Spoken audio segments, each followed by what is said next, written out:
Malroner, Malroner, Malroner, la radio, Malroner, la radio, Malroner, Malroner, la radio qui libère. Bonjour, nous sommes à la Web Radio, vous êtes avec Louane et aujourd'hui nous accueillons Madame Strozina Fanny, monitrice d'équitation à Saint-Avold. Bonjour Fanny, comment allez-vous? Bonjour, merci, je vais bien. Et vous?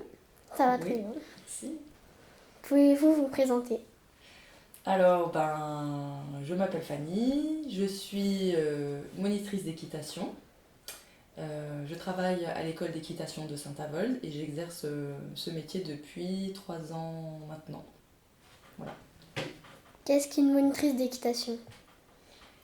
Alors, une monitrice d'équitation, c'est une personne qui encadre l'activité équestre. Donc, ça vous permet de monter à poney ou à cheval en ayant des cours, soit individuels, soit collectifs. Et on essaie de vous faire progresser pour que vous puissiez acquérir les bonnes connaissances et que vous fassiez les bonnes pratiques à poney. Grosso modo, après il y a plein d'autres choses qu'on peut faire, mais ça dépend des questions que tu as par la suite. Quel diplôme avez-vous? Le diplôme c'est BPGEPS, donc ça veut dire brevet professionnel de l'éducation, de la jeunesse et des sports. Donc voilà, mon métier, on dit monitrice d'équitation, mais normalement je suis éducateur sportif, mention équitation. Après on peut faire éducateur sportif avec d'autres mentions, pas forcément dans ce domaine. Mais voilà mon diplôme, c'est un diplôme Bac+2. Les études sont-elles difficiles? Pas forcément, ça dépend. Donc c'est quand même un niveau bac, donc il faut quand même travailler un petit peu à l'école pour obtenir son bac. Et ensuite il y a une formation, donc moi je l'ai faite sur 1 an. C'est une formation où vous allez faire du cheval, apprendre vous-même à acquérir des connaissances à cheval et vous allez aussi apprendre à encadrer un public. Donc on doit s'adapter en fait. Si on encadre des enfants, c'est pas le même public que des adultes. Donc quelle pédagogie on doit adapter, quel exercice est le plus justement adapté pour chaque public. Ensuite il faut pratiquer à mon sens l'équitation à côté depuis pas mal de temps. Si on fait simplement l'école, c'est compliqué. Quelles sont vos missions? Voilà, j'en ai beaucoup d'émissions. Par exemple, concrètement, au sein de l'école d'équitation, donc je peux accueillir du public, voilà, renseigner les gens. Ensuite, je dois m'occuper des chevaux certains jours, par exemple les jours où l'affluence est un peu plus faible, on sort les chevaux, on fait les soins des chevaux, on nourrit les chevaux. Bon, nous on a des palefreniers, mais on peut être amené à donner par exemple le foin à 4 heures. On les met au parc, donc on fait tout ce qui attrait, tout ce qui tourne autour des chevaux. Et ensuite, moi, plus spécifiquement, c'est vraiment donner des cours. Donc je donne des cours individuels, des cours particuliers, que ce soit à des propriétaires de chevaux ou alors à des gens qui viennent prendre des cours. Je donne également des cours collectifs, donc là c'est à plusieurs, comme tu connais, n'est-ce pas? Et j'anime également des stages, donc les week-ends ou alors pendant les vacances. Donc là on peut faire plein de stages, voltige, stage pony games, on peut également faire des balades. Toute une animation, tout ce qui peut tourner en fait autour du cheval et qui peut intéresser tout le monde.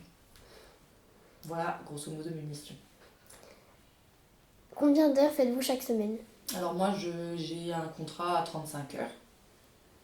Alors par contre il faut savoir que c'est en général pas les mêmes horaires de travail que entre guillemets la plupart des gens. Je travaille plutôt la journée et le soir, puisque vous quittez l'école à quelle heure? 16h, 17h. Vous êtes à l'école sinon.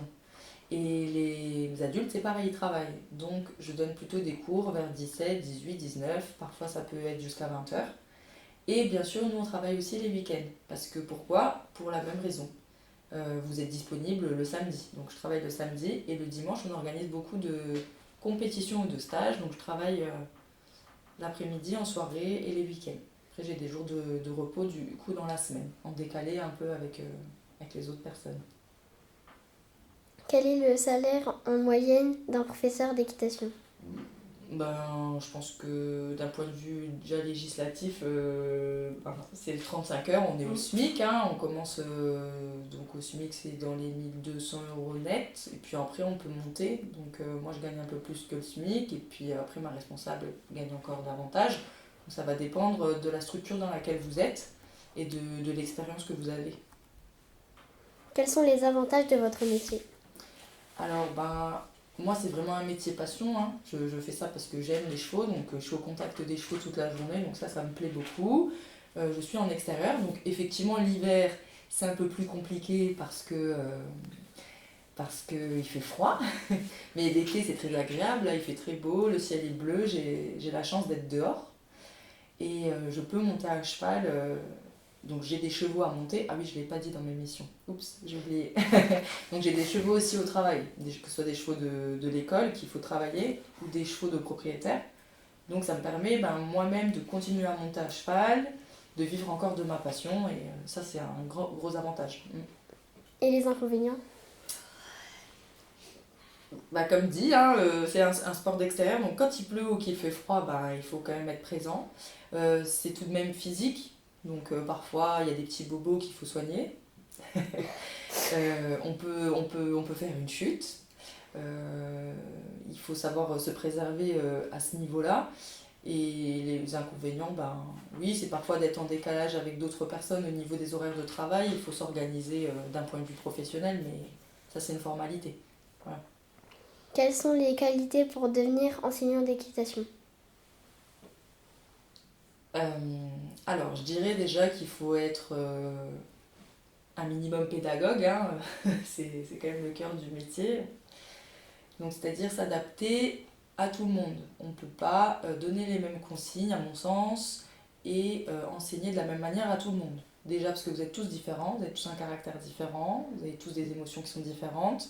Et puis, en fonction de l'âge, il n'y a pas les mêmes attentes. Par exemple, les enfants, on va plus passer par le jeu. Les adultes, ça va plus passer par la compréhension vraiment de la technique, créer un espace convivial aussi. Après le travail, on a envie de se rassembler. Donc il faut savoir s'adapter à tout le monde. Je pense qu'il faut aimer les animaux, il faut aimer les gens, être empathique, réussir à se mettre à la place des personnes et s'adapter. Il faut vraiment s'adapter pour pouvoir, si un cours ne se passe pas comme prévu, qu'est-ce que je peux faire pour réussir à avoir une issue tout de même positive et faire une progression peut-être plus longue, mais tant qu'on arrive à quelque chose, une progression, quelque chose de positif. Donc voilà. Après, quelles autres qualités il faut avoir Oui, il faut s'adapter tout court, parce que quand on a un cheval qui est malade, il faut le remplacer, voilà. Et être dynamique. J'imagine, un minimum pour pouvoir mener les animations correctement. Quel est votre plus grand rêve dans l'avenir ?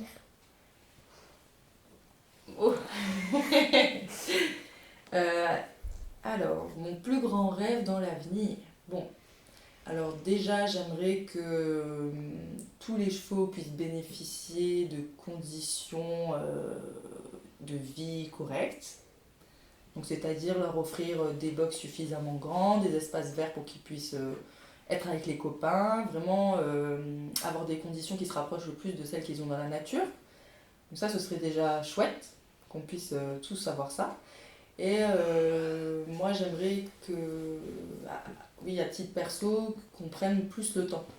Voilà, même avec les personnes, qu'on mette vraiment l'humain et le cheval comme cœur de cible et que bien sûr c'est une activité, quand on a un centre équestre, il faut que ce soit rentable, mais il faut aussi se dire que les gens sont là pour passer du bon temps et qu'il faut savoir leur donner du temps tout simplement.